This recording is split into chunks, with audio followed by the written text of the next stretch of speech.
Yes madam. இதுவரைக்கும் யாருக்கும் எங்க மேல டவுட் வந்ததா தெரியல. உங்களோட கால்க்காக தான் வெயிட் பண்ணிட்டு இருக்கோம். நீங்க சொன்னீங்கன்னா சிலையை மாத்திடலாம். நானும் அதை பத்தி தான் யோசிச்சுட்டு இருக்கேன். கூடிய சீக்கிரமே சிலைய மாத்தணும். ஆனா அது அவ்வளவு ஈஸி இல்ல. ஏன் மேடம் அப்படி சொல்றீங்க? நீங்க அந்த வீட்ல தானே இருக்கீங்க. உங்களை மீறி என்ன நடக்க போகுது? அது ஓகே தான். பட் நாம இப்போ சிலைய மாத்துறதுக்கு ரெண்டே வழிதான் இருக்கு. ஒண்ணு வீட்டுக்குள்ள வச்சு மாத்தணும், இல்ல வெளியே கொண்டு போகும்போது மாத்தணும். கபிலனுக்கு விஷயம் தெரிஞ்சதால வீட்டுக்குள்ள வச்சு மாத்துறது கொஞ்சம் டஃப் தான். ஆனா இருந்தாலும் நாங்க அதுக்கு ட்ரை பண்றோம். அப்படி அது முடியாத பட்சத்துல வேற வழி இல்ல. சிலைய வெளியே கொண்டு போகும்போதுதான் மாத்தணும். ஆனா அதுலயும் ஒரு ப்ராப்ளம் இருக்கு. என்ன ப்ராப்ளம் சார்? இந்த சிலை இந்த வீட்டை விட்டு வெளியே வந்தா அதை தூக்குறதுக்கு இந்நேரத்துக்கு வர்மா ரெடியா ஆளுங்களை செட் பண்ணி வச்சிருப்பான். ஏற்கனவே அவன் நம்ம கிட்ட தோத்து போயிட்டு தான் நினைச்சு கோவத்துல இருக்கான். அதனால இந்த சிலை அவனுக்கு கிடைக்கிறதுக்கு அவன் கொலை கூட பண்ண தயங்க மாட்டான். அப்போ அதுக்கு வேற ஆப்ஷன் இல்லையா சார்? இருக்கு.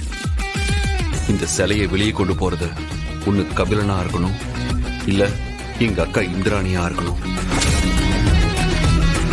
ஏன்னா அவங்க ரெண்டு பேரையும் தான் வர்மா அவள் சீக்கிரத்துல ஒண்ணும் பண்ண மாட்டான். அந்த சான்ஸை யூஸ் பண்ணி நம்ம சிலைய மாத்திரணும். அப்படி இல்லைன்னா நாம கொஞ்சம் ரிஸ்க் எடுத்துதான் ஆகணும். ரிஸ்க் எடுக்கிறது நமக்கு புதுசா சார். பாத்துக்கலாம். நீங்க எப்போ எப்படின்னு மட்டும் சொல்லுங்க, பண்ணிடலாம். அப்ப இன்னைக்கு நைட் நானும் ஏடியும் வீட்லயே வச்சு சிலைய மாத்துறதுக்கு ட்ரை பண்றோம். அப்படி அது முடியலன்னா ஃபர்தரா என்ன பண்ணலான்னு சொல்றேன்.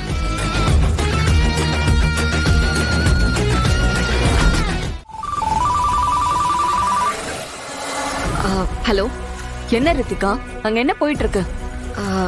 இப்போதைக்கு யாரும் அதை பத்தி பெருசா எதுவும் பேசல. அந்த போலீஸ் இப்படி சொதப்புவாங்க நான் எதிர்பார்க்கவே இல்லை. ஆமா, நானும் கேட்கணும்னு தான் நினைச்சேன். வழக்கமா இந்த மாதிரி ஏதாவது பழைய சிலைகள் கிடைச்சா அது கவர்மெண்ட்டுக்கு தான் கொண்டு போவாங்கன்னு கேள்விப்பட்டிருக்கேன். ஆனா இங்க வந்த போலீஸ் அப்படியே வேற மாதிரி சொல்லிட்டு போறாங்க. எனக்கு அதுதான் ஒரே குழப்பமா இருக்கு. எனக்கும் என்ன நடக்குதுன்னு ஒண்ணுமே புரியல. கண்டிப்பா இது இந்திராணிக்கும் தெரிஞ்சிருக்கணுமே. இந்நேரம் அவன் நல்லவன் மாதிரி இந்த சான்ஸை யூஸ் பண்ணி சிலைய கவர்மெண்ட் கிட்ட கொடுத்து ஸ்கோர் பண்ணிருப்பாளே. அவ அப்படி பண்ணாம அமைதியா இருக்கானா? ஏதோ இருக்கு. உங்க வீட்ல யாரோ தப்பு பண்ணிட்டு இருக்காங்க. அது யாருன்னு தெரியணும். ஏன் இவ்ளோ குழப்பம்? அந்த சிலையால தானே எல்லாமே. அது இல்லனா இதுக்கு பின்னாடி இருக்கிற உண்மை தெரிய சான்ஸ் இருக்குல்ல? ஆமா. அப்போ நீங்க ஏன் ஆள் வச்சு அந்த சிலையை கடத்த கூடாது?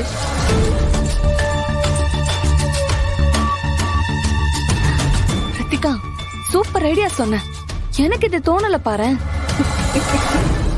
இரு ரித்திகா, அந்த சிலைய நானே ஆளுங்களை வச்சு தூக்குறேன். அந்த பழிய இந்திராணி மேல போடுறேன்.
அத்தை உங்களுக்கு ஒண்ணும் இல்லைல்ல?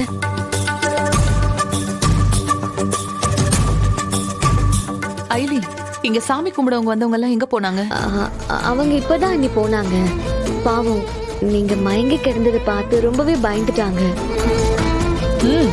இதுக்குதான் அப்பவே கண்டவங்களை எல்லாம் வீட்டுக்குள்ள விட வேண்டாம்னு சொன்னேன். என் பேச்ச இந்த வீட்ல யாராவது கேட்டாதானே? பார், ஒரே நேரத்துல அத்தனை பேரும் மயக்கம் போட்டு விழுந்திருக்கோம். பூஜை பண்ற அது இதுன்னு வீட்டுக்குள்ள வந்து இப்படி புகையா போட்டுதெல்லாம் என்ன ஆகுறது? மா, அவங்க ஏதோ எக்ஸ்பயர்ட் ஆன சாம்பிராணியா யூஸ் பண்ணிருப்பாங்க போல இருக்கு. அதான் இப்படி ஆயிடுச்சு. சரி விடுமா, அதை பத்தியே பேசிட்டு இருக்க வேண்டாம். டேய், என்னடா பேசிட்டு இருக்க? வந்தவனுங்க மயங்கி கிடந்த நேரத்துல கழுத்துல காதுல இருக்கிற நகை எல்லாத்தையும் கட்டிட்டு போயிருந்தா என்ன பண்றது? சித்தி, ஏன் இப்படி எல்லாம் நீங்க கற்பனை பண்ணிட்டு இருக்கீங்க? அதான் நமக்கு ஒண்ணு ஆகலல்ல. விடுங்க சித்தி. சரி அம்மா, ரித்திகா, அம்மா கூட்டிட்டு உள்ள போ. வாங்கத்த.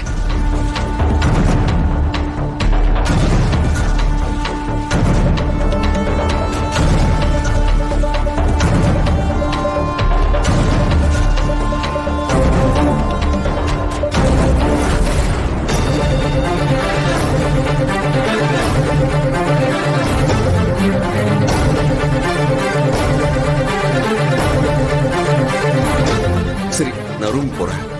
சார் நில்லுங்க. என்ன பார்த்தேன். என்ன பார்த்த? உங்க தம்பி ஒருத்தன் அடிச்சானதும் அப்படியே கோபம் பொத்துக்கிட்டு வருது.